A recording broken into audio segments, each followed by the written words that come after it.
পাকিস্তানে প্রথম আক্রমণে ব্যর্থ হলো ভারত, আর সেই ব্যর্থতায় সম্মানের পাশাপাশি ব্যাপক অর্থের ক্ষতি পোষাতে অনেকদিন ভুগতে হবে দেশটিকে।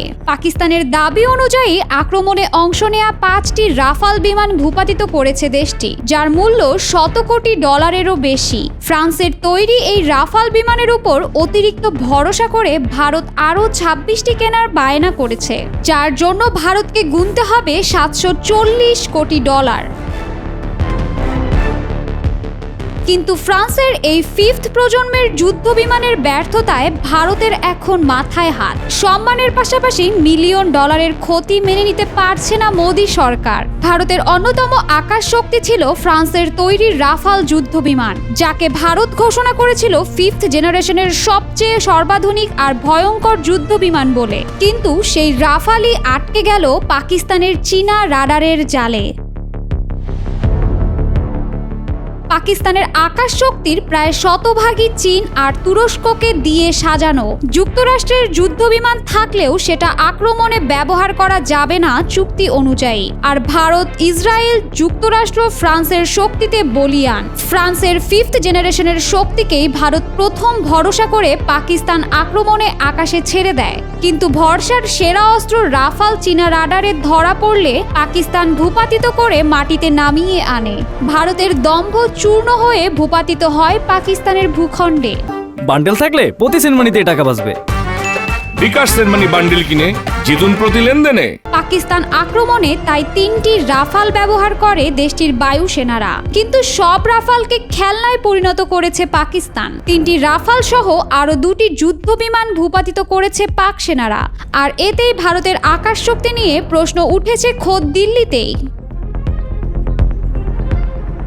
ভারত পাকিস্তানের যুদ্ধ নিয়ে অনেক জল্পনা কল্পনার পর মঙ্গলবার মধ্যরাতে পাকিস্তানের বিভিন্ন জায়গায় হামলা চালায় ভারত। পাকিস্তানি সেনাবাহিনী জানায় এই হামলায় এ পর্যন্ত 26 জন পাকিস্তানি নিহত হয়েছেন। তবে যদি মনে করা হয় ভারতের এই হামলায় ক্ষতির মুখে পড়েছে কেবল পাকিস্তান, তাহলে ভুল হবে। সমীকরণ পাল্টে পাকিস্তানে চালানো এই হামলায় 5টি ভারতীয় রাফাল যুদ্ধবিমান গুড়িয়ে দিয়েছে পাকিস্তান, যা বড় ধরনের ক্ষতির মধ্যে ফেলেছে ভারতকে।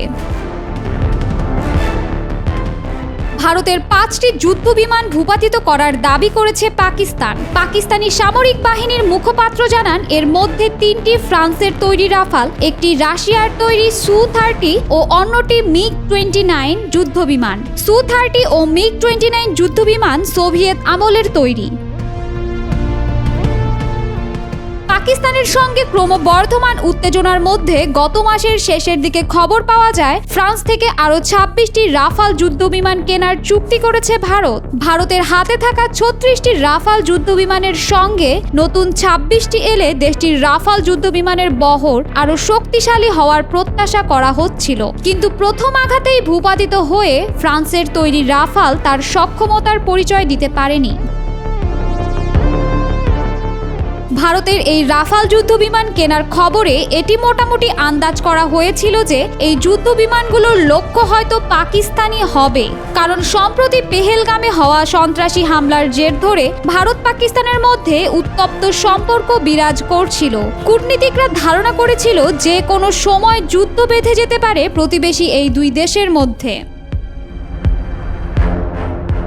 সকলের আশঙ্কা সত্যি করেই পাকিস্তানে গতকাল মধ্যরাতে বিমান হামলা চালায় ভারত। এর জবাবে ভারতের 5টি রাফাল যুদ্ধ বিমান গুড়িয়ে দেয় পাকিস্তান। যদিও ভারতের দাবি পাকিস্তান তাদের 3টি রাফাল যুদ্ধ বিমান ধ্বংস করেছে। সামা টিভির এক প্রতিবেদনে বলা হয়েছে বাহাওয়ালপুর অঞ্চলের কাছে পাকিস্তানের আকাশসীমা লঙ্ঘন করার সময় পাকিস্তানি রাডার সিস্টেম ভারতীয় যুদ্ধ বিমানটিকে দেখতে পায় এবং সাথে সাথেই গুলি করে ভূপাতিত করে সেটি।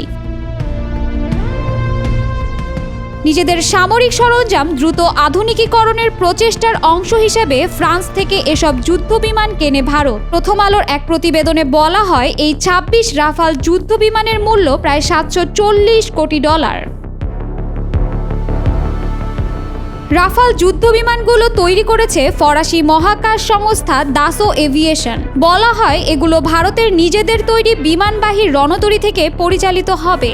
রাশিয়ার MiG-29 এর জায়গায় নতুন রাফাল যুদ্ধ বিমানগুলো যুক্ত করার কথাও জানানো হয়। পাকিস্তানের সামরিক বাহিনী জানায় দেশটির মাটিতে আক্রমণে অংশ নেওয়ার পরই ওই 5টি ভারতীয় যুদ্ধবিমানকে লক্ষ্যবস্তু বানানো হয়েছে। ব্লুমবার্গ টিভিতে দেওয়া এক সাক্ষাৎকারে পাকিস্তানের প্রতিরক্ষা মন্ত্রী খাজা আসিফ বলেছেন, ভারতের 5টি বিমান, কয়েকটি মনুষ্যবিহীন আকাশযান বা ড্রোন ও নিয়ন্ত্রণ রেখা বরাবর কিছু ফাঁড়ি ধ্বংস করা হয়েছে। কিছুদিন ধরে পারমাণবিক ক্ষমতাধর ভারত ও পাকিস্তানের মধ্যে চরম উত্তেজনা চলছিল। এখন তা যুদ্ধে গড়িয়েছে। পাকিস্তানের আন্তঃবাহিনী জনসংযোগ পরিদপ্তর ISPR এর মহাপরিচালক লেফটেন্যান্ট জেনারেল আহমেদ শরীফ চৌধুরী বলেন, মঙ্গলবার মধ্যরাতের পর কোটলি, ভাওয়ালপুর, মুরিদকে, বাগ ও মুজাফফরবাদে কাপুরুষোচিত ক্ষেপণাস্ত্র হামলা চালিয়েছে ভারত। পাকিস্তান সেনাবাহিনী ইতোমধ্যে এর বদলা নিতে শুরু করেছে। ব্রিটিশ গণমাধ্যমের বরাতে জিও টিভি অনলাইনের প্রতিবেদনে বলা হয়েছে, মিসাইল হামলার পর পাকিস্তানের পাল্টা হামলায় ভারতের একটি ব্রিগেড সদর দপ্তর ধ্বংস হয়েছে। এছাড়া লাইন অফ কন্ট্রোলের বরাবর দুধনিয়াল সেক্টরে পাকিস্তানের মিসাইল হামলায় একটি সেনা পোস্ট সম্পূর্ণ ধ্বংস হয়েছে বলেও সূত্রগুলো জানিয়েছে।